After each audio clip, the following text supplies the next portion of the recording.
Dear students, this is Praveen Kumar Agarwal from Management Department. Welcomes you in my today's lecture of Company Law. In today's lecture, we will discuss upon the topic voting through electronic means. जैसा कि previous lecture में हमने topic start किया था, that was the methods of voting in a company meeting, जिसमें मैंने आपको 3 methods discuss किए थे. The first one was the voting by show of hands, second one was the voting through electronic means and third one was the voting by poll, जिसमें से मैंने आपसे voting by show of hands और voting by poll को completely discuss किया था. आज के लेक्चर में हम कवर करेंगे the third method, this is known as the voting through electronic means, यानी कि इलेक्ट्रॉनिक मीन के थ्रू वोटिंग के प्रोसीजर को किस तरीके से फॉलो किया था और उसका क्या मतलब रहता है. The central government may prescribe the class और classes of companies and manner in which a member may exercise his right to vote by the electronic means, यानी कि सेंट्रल गवर्नमेंट ने कुछ पर्टिकुलर क्लासेस ऑफ कंपनीज के reference में एक manner decide कर रखा है जिसमें जो मेंबर्स हैं वो इलेक्ट्रॉनिक मीन का यूज करते हुए अपने वोटिंग राइट की पावर को एक्सरसाइज कर सकते हैं, अपने वोट को कास्ट कर सकते हैं. इसके रिगार्डिंग सेंट्रल गवर्नमेंट ने मिनिस्ट्री ऑफ कॉर्पोरेट अफेयर्स को ये रिस्पॉन्सिबिलिटी दे रखी है और उसने इसके रिगार्डिंग प्रिस्क्रिप्शंस भी दे रखे हैं. और इसमें कुछ पर्टिकुलर क्लासेस ऑफ कंपनीज के मेंबर्स को इलेक्ट्रॉनिक मीन्स के थ्रू जनरल मीटिंग में अपने वोटिंग पावर को एक्सरसाइज करने की फैसिलिटी भी दी गई है. ये कौन कौन सी क्लासेस ऑफ कंपनीज हैं? The very first one is the जितनी भी लिस्टेड कंपनीज हैं, यानी कि एवरी लिस्टेड कंपनी, और दूसरा होता है इसके अंदर every company having not less then 1000 share holders, यानी जिस कंपनी में कम से कम 1000 शेयर होल्डर्स हो, या फिर वो कंपनी जो लिस्टेड कंपनी होती है, इन्हें इलेक्ट्रॉनिक मीन्स के थ्रू वोटिंग पावर को एक्सरसाइज करने की फैसिलिटी प्रोवाइड की गई है एमसीए की तरफ से. होता क्या है इस मेथड में? According to this method a member may exercise his right to vote at any general meeting by electronic means and company may pass any resolution by electronic voting system in accordance with the provision of rule MGT 20. यानी कि इस method में जो भी members हैं, जितने भी members हैं कंपनी के, वो अपनी वोट को कंपनी की जनरल मीटिंग में इलेक्ट्रॉनिक मीन्स के बेसिस पर एक्सरसाइज कर सकते हैं, यानी कि इलेक्ट्रॉनिक मीन्स के बेसिस पर वो अपने वोट को कास्ट कर सकते हैं. और जो कंपनी है वो इलेक्ट्रॉनिक वोटिंग सिस्टम को फोकस करते हुए रिजोल्यूशन को पास कर सकती है, लेकिन इसके लिए इसको MGT 20 के रूल्स के प्रोविजन को फोकस करना जरूरी है. यानी कि इसी में MGT 20 में जो भी रूल्स दे रखे हैं और उसके रिगार्डिंग जो भी प्रोविजंस दे रखे हैं, इनके थ्रू ही ये क्या करेगी, इलेक्ट्रॉनिक वोटिंग सिस्टम के थ्रू रिजोल्यूशन को आगे फोकस करेगी. ठीक है, अब हम बात करते हैं कि प्रोसीजर क्या रहता है जब कंपनी इलेक्ट्रॉनिक मीन्स के थ्रू वोटिंग को फोकस करती है. तो क्या प्रोसीजर फोकस करती है, इस प्रोसीजर को हम डिटेल में डिस्कस करेंगे यहाँ पर. The very first step is that the notice of the meeting shall be sent to all members, auditors or directors of the company. जितने भी कंपनी के मेंबर्स हैं, जो उसके ऑडिटर्स हैं और जितने भी उसके डायरेक्टर्स हैं, इन सभी को मीटिंग का एक नोटिस कंपनी की तरफ से सेंड किया जाता है. और इस नोटिस को या तो रजिस्टर्ड पोस्ट या स्पीड पोस्ट के बेसिस पर भेजा जा सकता है. दूसरा है इसके अंदर, या फिर कोई भी इलेक्ट्रॉनिक मीन का आप यूज कर सकते हो, जैसे कोई भी रजिस्टर्ड ईमेल है कंपनी की, उस रजिस्टर्ड ईमेल के बेसिस पर जितने भी मेंबर्स हैं, डायरेक्टर्स हैं या ऑडिटर्स हैं, उनके पास नोटिस का मीटिंग का नोटिस सेंड किया जा सकता है. या फिर एक तरीका और रहता है इसके अंदर, that is the courier service. Courier service का यूज करते हुए भी कंपनी इस पर्पज को कंप्लीट कर सकती है. तो ये तो हो गया पहला step. Now the second step is that the notice shall also be placed on the website of the company.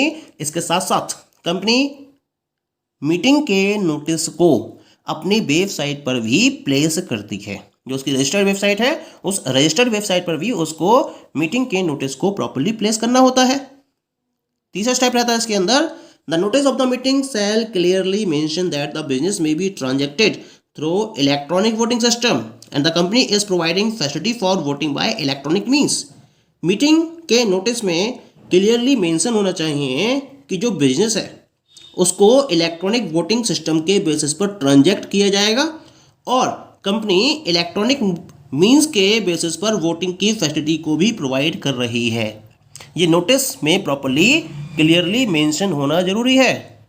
The next one is the notice shall clearly indicate the process and manner for providing bye electronic means and time schedule including the time period during which the votes may be cast and shall also provide the login ID and create a facility for generating password and for keeping security and casting of vote in a secure manner। यानी कि जो notice है उसमें ये clearly indicate होना चाहिए कि process क्या फॉलो की जाएगी और वो क्या तरीका होगा, वो कौन सा मैनर होगा जिसके थ्रू इलेक्ट्रॉनिक मीन्स प्रोवाइड किए जाएंगे, टाइम शेड्यूल क्या होगा, वो टाइम पीरियड क्या होगा जब वोट को कास्ट करना होगा और इसके साथ साथ कंपनी को लॉगिन आईडी भी प्रोवाइड करनी होगी और पासवर्ड जनरेट करने की एक फैसिलिटी भी प्रोवाइड करनी होगी जिससे कि हाई सिक्योरिटी को फोकस करते हुए जो वोटर्स हैं या मेंबर्स हैं अपने वोट को कास्ट कर सकें और प्रॉपरली अपने वोटिंग प्रोसीजर को वो सीक्रेट रख सकें। तो ये सारी फैसिलिटीज़ उसको प्रोवाइड करनी होगी और इसके रिगार्डिंग एक प्रॉपर इंडिकेशन नोटिस में दिया जाना जरूरी है। ठीक है, next one is the company shall cause an advertisement to be published in newspapers not less than 5 days before the date of beginning of the voting period of the fact that the notice of the meeting has been sent. It shall specify there in the following matters। यानी कि company ने जो meeting organise करनी है electronic means के या electronic voting system के basis पर उसके रिगार्डिंग न्यूज़पेपर में एडवर्टीजमेंट को पब्लिश करना भी जरूरी है और जिस पर्टिकुलर डे से वोटिंग पीरियड स्टार्ट होने वाला है या बिगिन होने वाला है उससे 5 दिन पहले उसको ये एडवर्टीजमेंट पब्लिश कर देना होगा। ठीक है, और ये भी आपको उसमें मेंशन करना होगा कि इसके रिगार्डिंग जो नोटिस है मीटिंग के रिगार्डिंग वो ऑलरेडी भेजा जा चुका है और इसके साथ साथ कुछ पर्टिकुलर पॉइंट्स आपको और मेंशन करने होते हैं, स्पेसिफाई करने होते हैं। क्या क्या वो मैटर्स हैं? The first one is the statement that the business may be transacted by electronic voting. आपको उस एडवर्टीजमेंट में या पब्लिश्ड एडवर्टीजमेंट में ये मैटर रिप्रेजेंट करना होगा कि जो बिजनेस है ट्रांजेक्ट किया जाएगा मीटिंग में वो इलेक्ट्रॉनिक वोटिंग के बेसिस पर ट्रांजेक्ट किया जाएगा। दूसरा मैटर है इसके अंदर जो date of completion of sending of notice है उसको आपको इंक्लूड करना होगा इसके अंदर। तीसरा है the date and time of commencement of voting through electronic means, किस पर्टिकुलर डे में और किस पर्टिकुलर टाइम में इलेक्ट्रॉनिक मीन्स के थ्रू वोट कास्ट किए सकते हैं उसको भी आपको मेंशन करना होगा। इसके साथ साथ date and time of end of voting through electronic means, किस दिन एंड होगा वोटिंग का वो दिन और वो समय भी मेंशन करना होगा आपको इसके अंदर।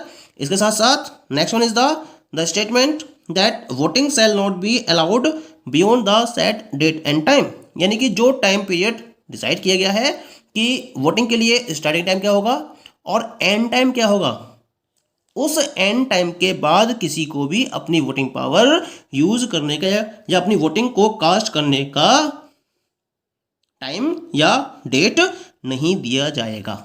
इसके रिगार्डिंग भी उसको ये स्टेटमेंट पब्लिश्ड एडवर्टीजमेंट में देना होता है। इसके साथ साथ कंपनी के वेबसाइट का एड्रेस यदि कोई है तो इसे भी मीटिंग में डिस्प्ले किया जाता है। नोटिस में मीटिंग के रिगार्डिंग जो नोटिस दिया जा रहा है उसमें डिस्प्ले किया जाता है। इसके साथ साथ उस पर्टिकुलर पर्सन की कॉन्टैक्ट डिटेल भी प्रोवाइड की जाती है जो इलेक्ट्रॉनिक वोटिंग को प्रॉपरली मैनेज कर रहा होता है जिससे कि किसी भी ग्रीवेंस के केस में उससे कांटेक्ट किया जा सके। तो ये सारी इंफॉर्मेशन उस पब्लिश्ड न्यूज़पेपर में कंपनी को प्रोवाइड करनी होती है। ठीक है, सिक्स्थ आफ्टर दैट क्या होता है अगले स्टेप में the e voting shall remain open for not less than 1 day and not more than 3 days यानी कि अब क्या होता है, ई वोटिंग को ओपन किया जाता है और ये जो ई वोटिंग है वो कम से कम 1 दिन के लिए और ज़्यादा से ज़्यादा 3 दिन के लिए ओपन रहती है। ई वोटिंग के नेक्स्ट स्टेप में क्या रहता है, जब ई वोटिंग का टाइम चल रहा होता है उस समय जो कंपनी के शेयर होल्डर्स हैं वो इलेक्ट्रॉनिकली अपने वोट को कास्ट कर सकते हैं। एक बार जब उनकी तरफ से वोट कास्ट कर दिया जाता है तो उनको इसे चेंज करने की परमिशन नहीं होती है।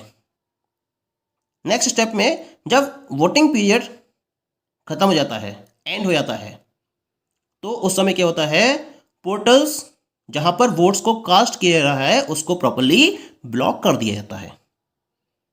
जितने दिन का नोटिस दिया गया है उस पर्टिकुलर डे में जो भी वोट्स उसमें कास्ट किए जा चुके हैं वो वोट्स फाइनल माने जाते हैं और उसके बाद पोर्टल को वोटिंग के लिए ब्लॉक कर दिया जाता है। यानी कि अब कोई भी वोट्स उस पर्टिकुलर पोर्टल पर कास्ट नहीं किए जा सकते। ठीक है। नेक्स्ट स्टेप में जो बोर्ड ऑफ डायरेक्टर्स हैं वो क्या करते हैं, स्क्रूटिनाइजर को अपॉइंट करते हैं और ये जो स्क्रूटिनाइजर होता है ये चार्टर्ड अकाउंटेंट होता है या ये कॉस्ट अकाउंटेंट भी हो सकता है या कंपनी सेक्रेटरी भी हो सकता है जो प्रैक्टिस में इन्वॉल्व होता है। ठीक है। या फिर ये एक एडवोकेट भी हो सकता है, लेकिन ये कंपनी के साथ, ये कंपनी का एम्प्लॉय नहीं होता है या कंपनी के साथ एम्प्लॉयमेंट से रिलेटेड नहीं होता है। ये ऐसा पर्सन होना चाहिए।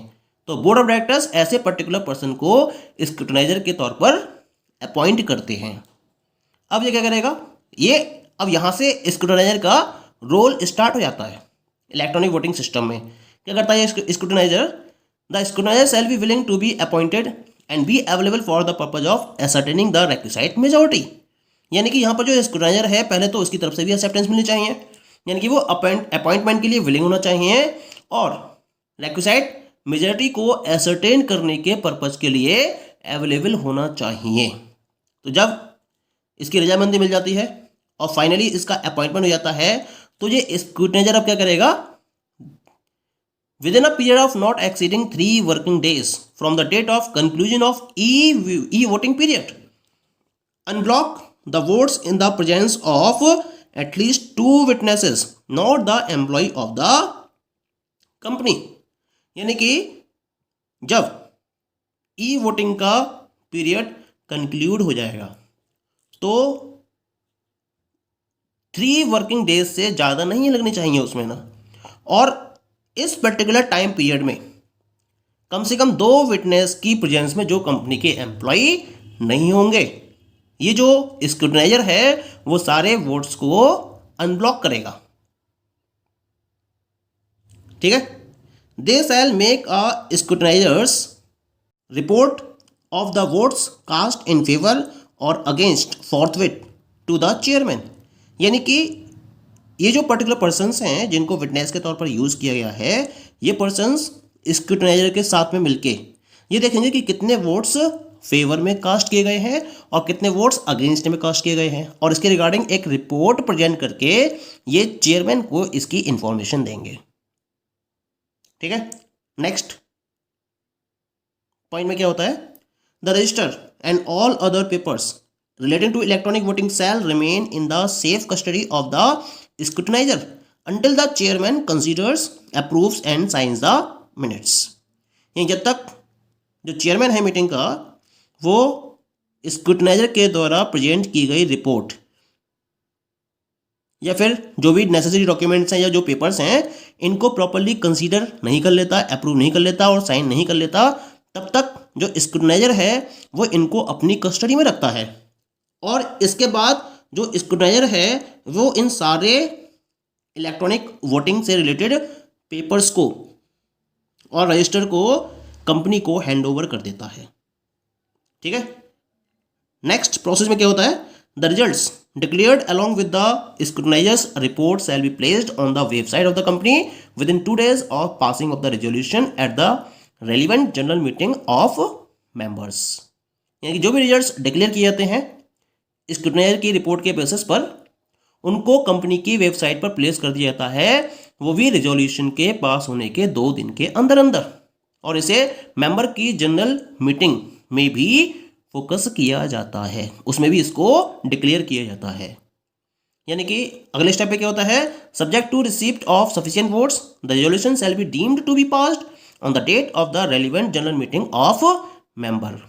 यानी कि जब इसको मेजॉरिटी वोट्स मिल जाते हैं या सफिशिएंट वोट्स मिल जाते हैं तो उस केस में रेजोल्यूशन को पास माना जाता है, वो भी उस पर्टिकुलर मीटिंग के रेफरेंस में जो उस पर्टिकुलर डेट पर हेल्ड की गई थी, उस रेफरेंस में जो रेजोल्यूशन था उसको पास माना जाता है अगर उसे सफिशिएंट वोट्स मिल जाते हैं। Okay, so this is the process on the basis of which electronic means के थ्रू वोटिंग प्रोसीजर को फोकस किया जाता है। Okay, thank you.